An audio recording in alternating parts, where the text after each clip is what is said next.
તો hi friends, good morning. માં Khodiyar education એપમાં આપ સૌ વિદ્યાર્થી મિત્રોનું હાર્દિક સ્વાગત છે. આજે આપણે અભ્યાસ કરવાનો છે ટીવાય બીકોમ સેમ 6માં સ્ટેટ વિષયમાં નિયુક્તિની સમસ્યામાં.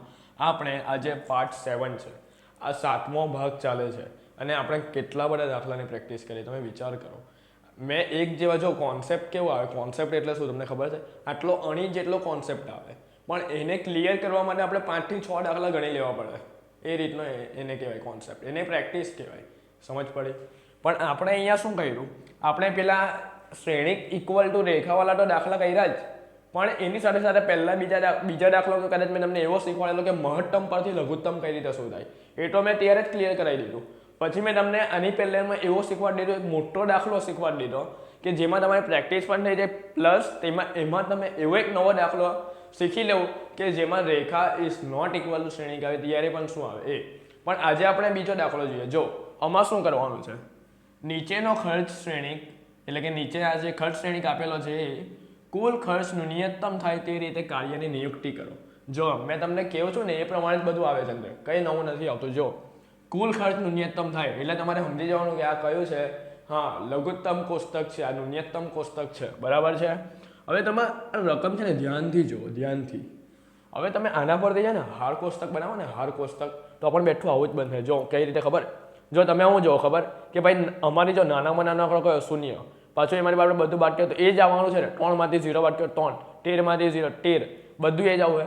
પછી જો આમાં જો બે જગ્યા પર 0 છે તો આપણે એવું જ આવશે, આપણે એવું જ આવશે, આપણે એવું જ આવશે. સમજ પડી? બધી હારમાં 0 છે. તો મેં તમને કીધું કે જ્યારે બધી હારમાં 0 કે બધા સ્તંભમાં 0 હોય ત્યારે આપણે બેઠું એ જ લખી દેવાનું. હવે જો સ્તંભની વાત કરી નાખીએ એટલે એમ માની લઈએ કે આ જ આપણું હાર કોષ્ટક છે. હવે જો હવે એમ જો કે સ્તંભમાં શું કરવાનું? હવે આપણે હાર કોષ્ટક પરથી સ્તંભ કોષ્ટક બનાવવાનું હોય, બરાબર છે. તો હવે આપણે સ્તંભ કોષ્ટક બનાવીએ. જો એવું હોય ને તમને કન્ફ્યુઝન થતી હોય ને, ચાલો હું બનાવી દઉં બસ એમ. પાછું આ જ બનવાનું બેઠું. ચાલો જો હાર કોષ્ટક જો J1 J2 J3 J4, પછી જો M1 M2 M3 અને M4. ચલો જો આપણે જે નિયમ છે એ પ્રમાણે જો નાનામાં નાનો આંકડો કયો? 0. એક બનાવવાનું બેઠું. અને જો એમાંથી બાદ કરો 3 માંથી 0 બાદ તો 3, પછી અહીંયા 13. કોઈ પણ સંખ્યામાંથી આપણે 0 ને માઇનસ કરીએ ને એ જ સંખ્યાઓને. જો નાનામાં નાનો આંકડો J2માં કયું છે? 0 0. એમાંથી આ બધા બાદ કરો તો એ જ આવવાના છે ને. જોવાની આ મેં તમને સમજાવી દીધું જરાક વધારે ટાઈમ કાઢીને. આ પણ અહીંયા જ આવશે અને અહીંયા જો 3 0 છે અને અહીંયા 12 છે તો બેઠું એ જ આવી જશે ને. હવે શું કરવાનું છે? આ હાર કોષ્ટક પરથી હવે આપણે સ્તંભ કોષ્ટક બનાવવું. હવે સ્તંભ કોષ્ટક પણ હવે એક્સ્ટ્રા નથી બનાવવાની જરૂર. જો આ જ બેઠું સ્તંભ કોષ્ટક કેવા છે, કઈ રીતે ખબર? જો પણ પરીક્ષામાં તમે બતાવજો, બરાબર? પરીક્ષામાં તમે બતાવજો બધું અલગ અલગ કરીને. જો અહીંયા જો સ્તંભ કોષ્ટકના નામ અહીંયા પણ 0, અહીંયા પણ 0 આવે. જો બધે અહીંયા પણ એક 0 અને અહીંયા પણ એક 0 આવે. એટલે જો આને આપણે સ્તંભમાં પરિવર્તન કરીએ ને સ્તંભ કોષ્ટકમાં તો બી આ જ બનશે ને. તો આમાં જ આપણે સ્તંભ કોષ્ટકના સ્ટેપ એપ્લાય કરી દઈએ તો શું વાંધો છે? એટલે મેં અહીંયા એમ લખી શકું ને કે ભાઈ આ સ્તંભ કોષ્ટક હવે આપણું થઈ ગયું. સમજ પડી? ચાલો તો હવે આપણે શું કરવાનું છે? હવે આપણે રેખાનો પોઈન્ટ કરીએ કે ભાઈ રેખા ઇક્વલ ટુ શ્રેણિક થાય છે કે નહીં. ચલો ચેક કરી લઈએ. ચલો જો શું નિયમ છે? ઓછામાં ઓછી રેખાએ બહુ બધા બિંદુ આપણે કવર કરવાના છે. ચલો જો તો જો પહેલા સ્તંભમાં જો 3 બિંદુ આવી ગયા તો ચાલો પહેલી રેખા પાડી દઈએ આપણે. ચલો થઈ ગયું. પછી જો અહીંયા જો 3 બિંદુ છે. ચલો તો પાછું આપણે અહીંયા એક પાડી દઈએ. જો આપણે રેખા ટોટલ 4 થવી જોઈએ. 4. ચલો પછી જો બીજે ક્યાં પડી શકે એમ છે તો અહીંયા થાય, અહીંયા જો ઊભું. હવે તમે વિચાર કરશો કે ભાઈ અહીંયા તો 3 જ રેખા બનેલી છે. કંઈ વાંધો નહીં, ભલે 3 રેખા બનેલી છે. ચાલો હવે આપણે પેલું લખી દઈએ કે રેખા નોટ ઇક્વલ ટુ શ્રેણિક, તેથી કાર્યની વહેંચણી થશે નહીં. સમજ પડી? જો બીજું કહીએ ને કાર્યની વહેંચણી થશે નહીં. ચાલો હવે શું કરીએ? તો હવે આપણે રેખા ઇક્વલ ટુ શ્રેણિક અને અહીંયા મેં તમને કીધેલું કે લઘુત્તમ ઘટક તમારે લખી દેવાના. આની પહેલાના દાખલામાં તમને બી કીધેલું હતું લઘુત્તમ ઘટક. બોલો લઘુત્તમ ઘટક કેટલો થાય? આ બધામાંથી નાનામાં નાનો આંકડો 10 છે તો કંઈ નહીં 10 લખી મૂકો, કંઈ વાંધો નહીં. ચાલો ભલે અહીંયા 10 બે વખત છે તો બી અહીંયા 10 લખી મૂકવાનો.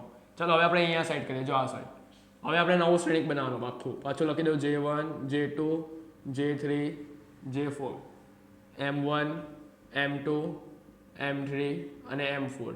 ચાલો શું નિયમ છે તમને ખબર છે? કે જે રેખા છેદતી હોય ત્યાં આપણે લઘુત્તમ ઘટક શું કરી દેવાનો છે પ્લસ કરી દેવાનો તો જો 12 માં અહીંયા છેદે છે ને જો એમ તો 12 માં આપણે લઘુત્તમ ઘટક પ્લસ કરી દેવાનો કે શું આવી જાય અહીંયા 22 તો અહીંયા લખી દો 22 પછી જો અહીંયા 0 પર છેદે છે તો ત્યાં શું આવી જાય 10 આ m2 અહીંયા 10 જો બીજે કશે છેદતી નથી હવે જે છે ને જે અંક પર રેખા છે ને એ બેઠા લખી દો તો જો અહીંયા પહેલા 0 0 તો એ બેઠા લખી દો આ 0 0 અને 0 પછી જો અહીંયા ટોન 0 ને 0 એ બેઠા લખી દો 3 0 અને 0 ચાલો પછી જો અહીંયા 0 ને 0 બી બેઠા જ છે રેખા પર થઈ ગયું હવે શું કરવાનું છે આ જે બધા આંકડાઓ છે ને એમાંથી આપણે શું બાદ કરી દેવાનું છે 10 બાદ કરી દેવાનું છે ખબર પડી ચલો 13 માંથી 10 જાય તો કેટલા રહી ટોન અને જ્યાં જ્યાં 10 10 છે તો આપણે શું મૂકી દેવાનું શૂન્ય જો આપણે પહેલા કરેલું ને સ્ટેપ પ્રમાણે એ જ છે ચલો 23 માંથી 10 જાય તો શું રહી 13 15 માંથી 10 જાય તો શું રહી 5 18 માંથી 10 જાય તો શું રહી 8 આપણે વ્યવસ્થિત દોરી દઈએ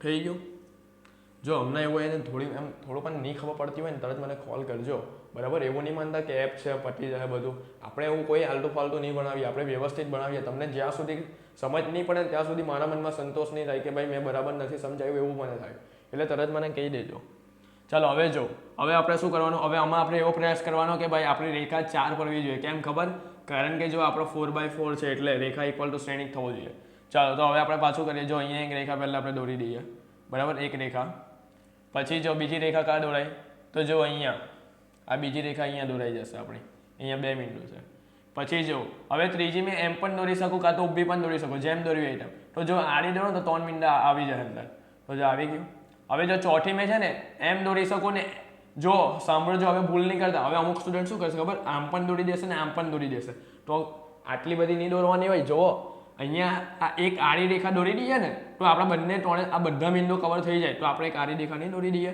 તો જો 4 થઈ ગઈ કે નહીં રેખા આ પહેલી રેખા બીજી રેખા ત્રીજી રેખા અને ચોથી રેખા થઈ ગઈ એ રીતનું હોય ચાલો તો અહીંયા લખી દેવાનું કે રેખા ઇઝ ઇક્વલ ટુ શું છે આપણું શ્રેણિક છે હોવાથી કાર્યની વહેંચણી શક્ય છે ખબર પડી આ આઈએમપી દાખલો છે ગૂંચવાઈ જાય બધામાં કાર્યની વહેંચણી શક્ય છે આમાં કંઈ નવું નથી પણ ખાલી ગૂંચવાઈ જાય છે ચલો હવે આપણે સર્કલ આપી દઈએ આમાં જો સિંગલ 0 કા છે તો જો અહીંયા છે તો આની પર આપણે શું કરી નાખીએ રાઉન્ડ એટલે કે આને આપણે m1 નું કાર્ય આપી દઈએ હવે આખું m1 નું કાર્ય બીજું કોઈ નહીં લઈ શકે કોના સિવાય આ j1 સિવાય ચલો હવે m2 નું કાર્ય આપણે કોને આપી શકીએ ખબર જો m2 નું કાર્ય છે ને આપણે આને આપી શકીએ એટલે કે આ j2 વાળાને આપી શકીએ અને j3 વાળાને આપી શકીએ પણ જો આપણે કોને આપીએ ખબર જો આપણે આને આપવા જશું ને કોને જો અહીંયા બે જગ્યા પર 0 છે પહેલા હું j2 ની વાત કરું ચાલો હું j2 ની વાત કરું તો j2 માં આપણે અહીંયા આપી શકીએ કાં તો અહીંયા આપી શકીએ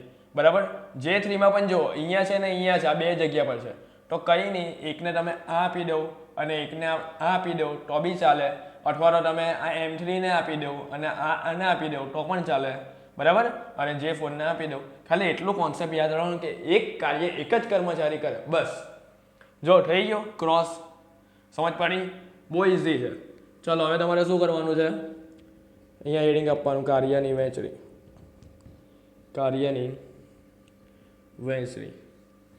ચલો કાર્યની વહેંચણી આપણે કરીએ છીએ તો સૌથી પહેલાં શું લખવાનું J1 J2 J3 અને J4 એની સામે આપણે જે કાર્ય જેને આપેલું હોય એ લખવાનું ચલો જો J1 ને પેલું m1 નું આપેલું છે અને m2 નું આપેલું છે અને m3 m4 હવે આ બધાની રકમ કાઢી લખવાની ખબર આપણી આ જે રકમ વાળું કોષ્ટક હોય ને એમાંથી ઓછામાં ઓછા ખર્ચ વાળું કોષ્ટક આ કુલ ખર્ચનું કોષ્ટક એમાંથી લખવાનું જો અહીંયા ક્રોસમાં કેટલા 0 0 10 ને 0 લખી દો જે સર્કલ છે એની જ રકમ બોલું છું મેં ચલો તો આપણો કુલ ખર્ચ કેટલો છે આ બધાનો સરવાળો કરવાનો હોય 10 થાય અહીંયા લખી દેવાનો કુલ એ તમે એમ પણ કહી શકો કે ન્યૂનતમ ખર્ચ અથવા ઓછામાં ઓછો ખર્ચ પણ કહી શકો પછી કુલ લઘુત્તમ ખર્ચ પણ કહી શકો આ આપણો આન્સર આવી ગયો થઈ ગયો બસ આટલો જ ખાલી છે દાખલો ખાલી આટલો જ છે ખાલી અમારે તમારા કોન્સેપ્ટ ક્લિયર થઈ ગયા જો રેખા ઇઝ નોટ ઇક્વલ ટુ શ્રેણી કહે ત્યારે શું કરવાનું એ મેં તમને બતાવી દીધું ખાલી એટલું યાદ રાખજો કે છે ને રેખા દોરવામાં ગૂંચવાઈ નહીં જતા બરાબર છે હવે તમારો ખૂબ ખૂબ આભાર ફ્રેન્ડ્સ હવે આપણે મળશું બીજા નેક્સ્ટ લેક્ચરમાં